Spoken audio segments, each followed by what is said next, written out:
Bonjour, je vous souhaite la bienvenue dans cette nouvelle vidéo où nous allons parler des noces éternelles avec Dieu, en lien avec l'épisode des noces de Cana.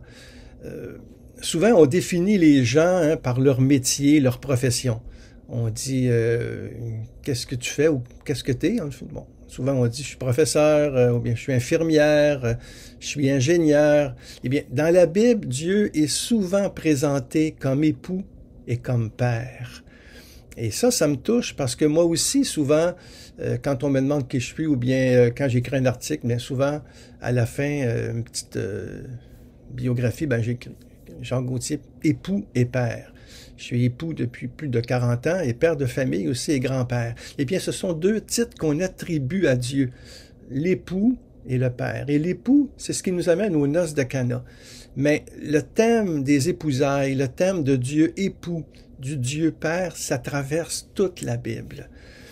Dans Isaïe, par exemple, chapitre 54, verset 5, on dit « Car ton époux, c'est celui qui t'a faite. » Et dans Matthieu, on dit, Matthieu 25, 23, on dit « Car vous n'avez qu'un seul Père, celui qui est aux cieux. »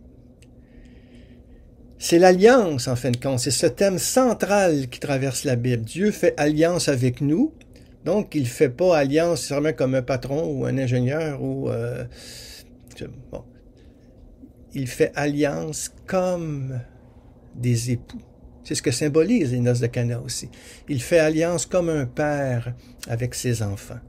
Donc, c'est vraiment l'alliance des temps nouveaux, en fin de compte. Et le prophète Isaïe va servir de cette image-là des noces pour évoquer la joyeuse alliance que Dieu prépare pour tout son peuple, en fin de compte, pour chacun et chacune de nous. Dieu est l'époux qui s'engage dans la durée, qui ne délaisse pas son peuple ou la personne qu'il aime. Nous devenons sa préférence, comme il est écrit dans Isaïe, verset 62, chapitre 62, verset 5, dans la nouvelle traduction de la Bible, justement, on parle que nous sommes la préférence de Dieu. Et dans ce verset 5, il dit « Comme un jeune homme épouse une vierge, ton bâtisseur t'épousera. Comme la jeune mariée fait la joie de son mari, tu seras la joie de ton Dieu. » C'est quelque chose, ça, de penser qu'on fait la joie de notre Dieu en nous laissant aimer par notre Dieu qui est époux et père. Et cette symbolique nuptiale des épousailles avec Dieu, on la retrouve toute la Bible, des prophètes à l'Apocalypse, en passant par le dialogue amoureux du Cantique des Cantiques, et justement, et c'est là que je veux en venir aussi, par le miracle de Jésus à Cana. Et Jésus accomplit là, à la demande de sa mère, le premier des signes qui inaugure le temps de l'Alliance nouvelle. Tout ce qu'il vous dira, faites-le. Il manifesta sa gloire et ses disciples crurent en lui. Il manifesta sa gloire par ce signe-là des noces de Cana. Alors, c'est important de voir que les noces de Cana arrivent après le baptême de Jésus. Le baptême de Jésus, j'ai ici une photo dans un petit mensuel, Paroles et prières. Alors, baptême de Jésus qui arrive après l'Épiphanie. Après l'Épiphanie. Alors ici, c'est symbolisé l'Épiphanie. Donc, Noël, Dieu fait homme, qui épouse l'humanité. L'Épiphanie, c'est la manifestation de ce Dieu fait chair à toutes les nations que symbolisent les mages. Épiphanie veut dire manifestation, révélation. Et après, la semaine après l'Épiphanie, on parle justement de la multiplication des pains, la guérison d'un lépreux, d'un paralysé. Ce sont des manifestations de la gloire de Dieu. Ce sont des épiphanies. Et le baptême de Jésus, justement, manifeste ça aussi, qui est une manifestation, c'est-à-dire une théophanie où Dieu se révèle. On l'a vu au baptême de Jésus, c'est l'Esprit qui vient sur Jésus et le Père qui dit « Tu es mon Fils bien-aimé en qui je mets toute ma joie, tout mon amour. » il est symbolisé par les 3 anges, et c'est un petit peu la Trinité, et c'est Jean qui baptise Jésus. Je ne vais pas revenir sur le baptême de Jésus, j'ai déjà fait quand même une vidéo dans ma chaîne YouTube où je parle de la force que Jésus reçoit, en lien un petit peu, je fais un parallèle avec Star Wars, que la force soit avec toi, et le baptême de Jésus. Et bon, ces articles-là, vous les retrouvez aussi dans mon blog. Mais aujourd'hui, ce que je veux attirer votre attention, c'est justement les noces de Cana. Alors, vous voyez, j'ai différents... je ne fais pas de jaloux, hein, j'ai différents mensuels de prière auxquels je collabore souvent.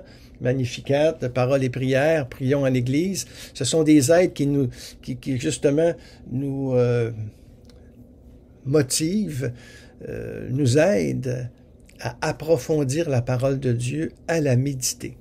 Et quand on regarde le texte de Saint Jean chapitre 2, hein, je vous l'ai dit, ça arrive ça quand même après le baptême de Jésus. Jésus d'abord qui est au désert, le baptême de Jésus, les noces de Cana. Pour Saint Jean, c'est le premier signe de Jésus.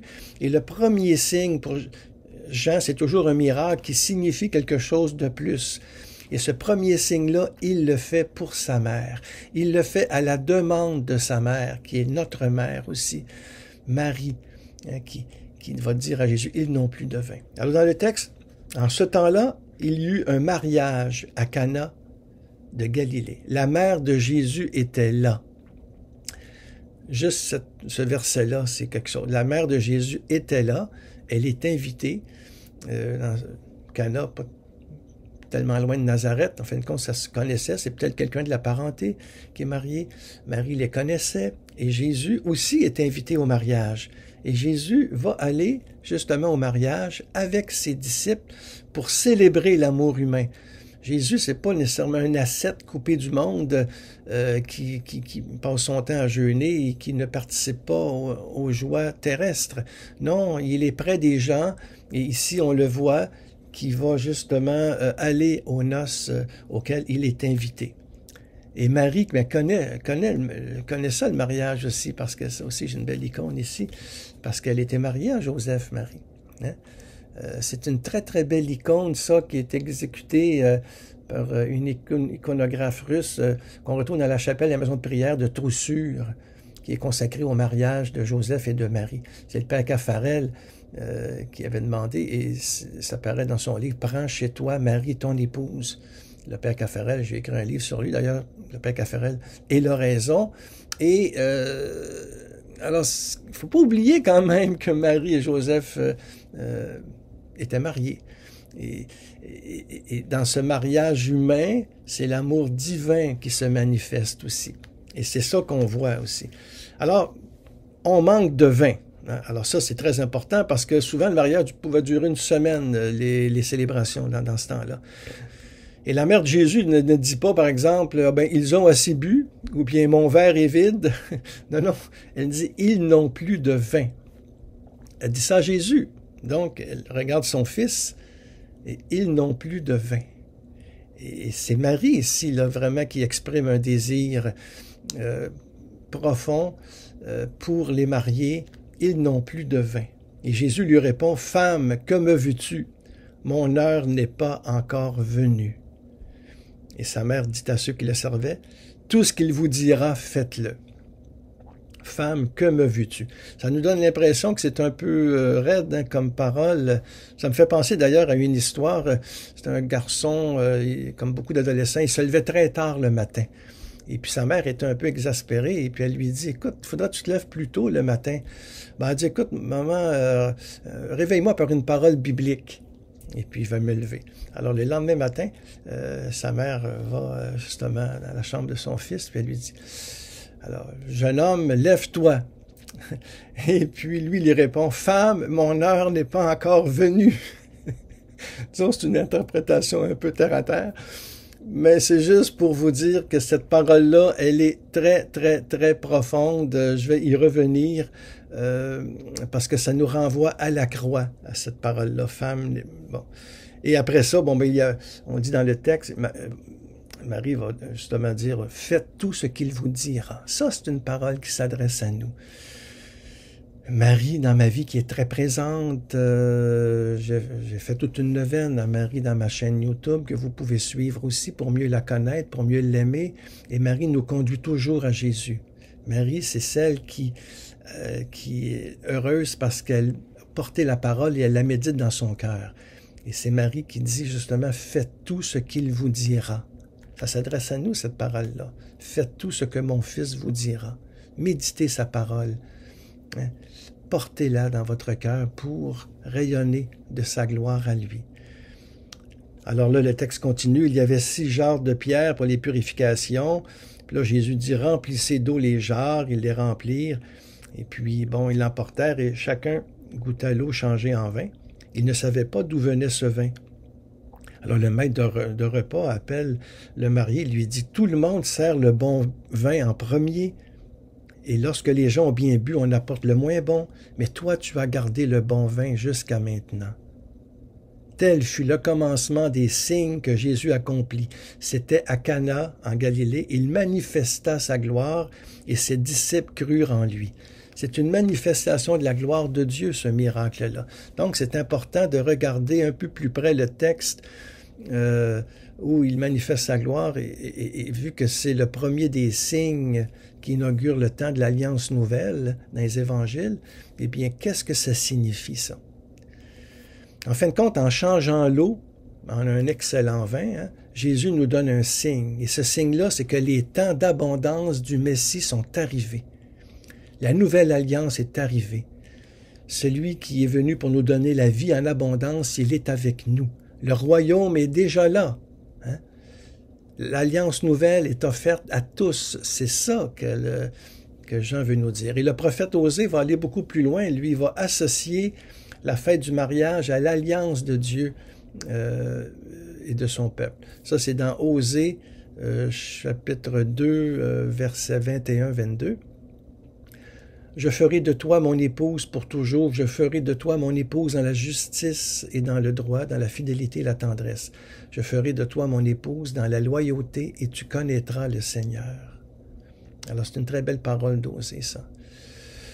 Alors on revient au texte, troisième jour, hein. Ça commence comme ça. Le troisième jour, il y eut un mariage à Cana de Galilée. La mère de Jésus était là. Troisième jour, comme celui de la mort de Jésus, hein. Après la mort sur la croix. Troisième jour, c'est le jour de la résurrection. C'est le jour de fête et de joie. Et à ce moment-là, durant ce mariage-là, on constate qu'il manque de vin, on en informe Jésus, et sa réponse va renvoyer à cette heure-là. « Femme, que me veux-tu? Mon heure n'est pas encore venue. » Cette heure-là, mes chers amis, renvoie à celle de la Passion, où Jésus est élevé sur la croix et il sera glorifié par son Père, par sa résurrection. C'est intéressant de voir que Jean relie les noces de Cana et la croix de Jésus. Femme. Ce terme ici est vraiment respectueux. Hein? C'est pas de femme, mêle-toi de tes affaires. C'est pas ça, là. Femme. Hein? Parce que Marie représente la nouvelle Ève.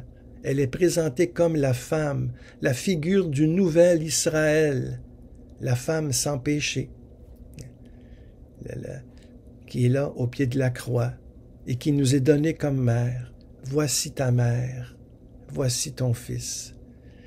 Alors Jésus, en fin de compte, invite sa mère à dépasser sa seule maternité charnelle pour devenir la première des disciples et la mère de l'humanité. C'est ça qu'on retrouve dans Saint Jean au chapitre 19, 26-27. Jésus, voyant sa mère et près d'elle le disciple qu'il aimait, dit à sa mère, « Femme, voici ton fils. » Et puis il dit au disciple, « Voici ta mère. » Et à partir de cette heure-là, eh bien, le disciple l'a pris chez lui. C'est ça. « Femme, que me veux-tu? Mon heure n'est pas encore venue, mais il viendra où tu seras là avec moi au pied de la croix. » Et on sait comment que Marie a été un soutien pour Jésus. Marie ne peut rien refuser à sa mère. Le Fils de Dieu, Jésus, Verbe fait chair, est venu par Marie eh bien, nous allons à Jésus par Marie. Ça, c'est très important. Saint Louis-Marie Grillon de Montfort va beaucoup mettre ça de l'avant. C'est par Marie que Dieu vient et nous allons à lui par Marie.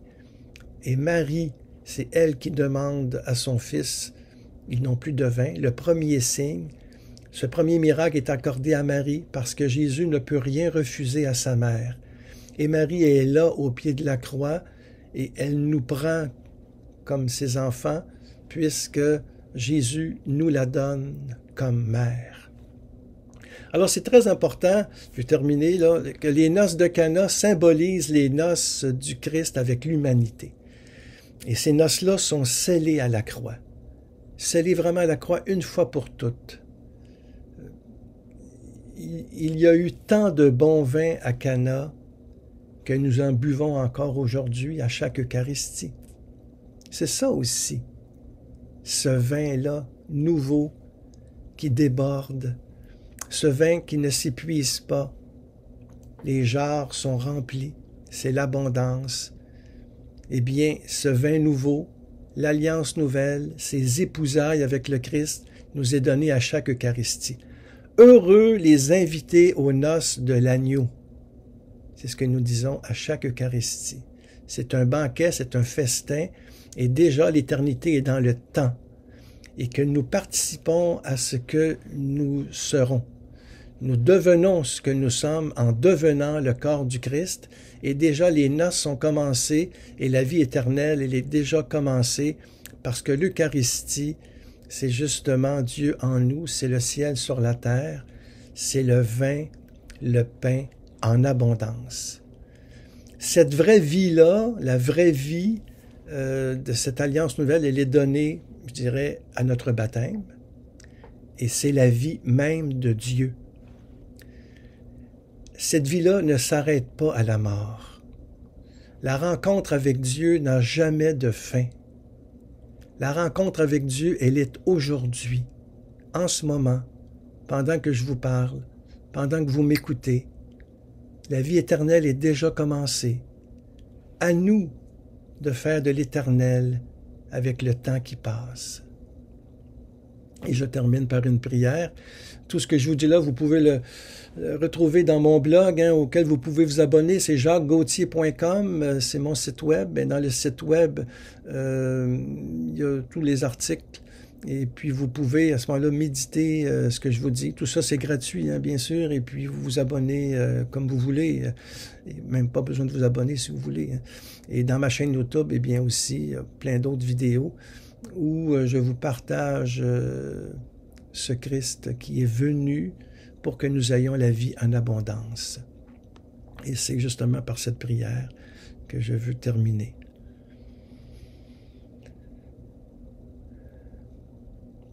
Nous l'attendons, ce cri, ô Père, ce cri qui retentit au milieu de la nuit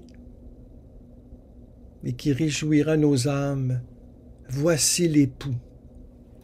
Ce cri qui est dans l'Évangile quand les vierges t'attendent avec leur lumière, l'huile de leur lampe. Qui nous annoncera la visite de ton Fils, ô Père, sinon la femme debout au pied de la croix, qui nous demande de faire tout ce qu'il dira. Notre foi aura-t-elle assez d'huile de la prière pour nous abandonner à l'amour de Jésus?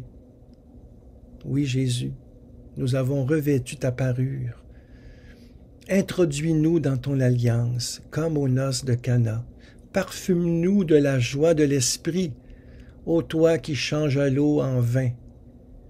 L'amour que tu nous portes nous blesse et nous guérit en même temps. Donne-nous la grâce de te connaître, ô toi l'époux, d'éprouver la puissance de ta résurrection, en te faisant confiance jusqu'à la mort, que tu as vaincu au matin de Pâques. Amen.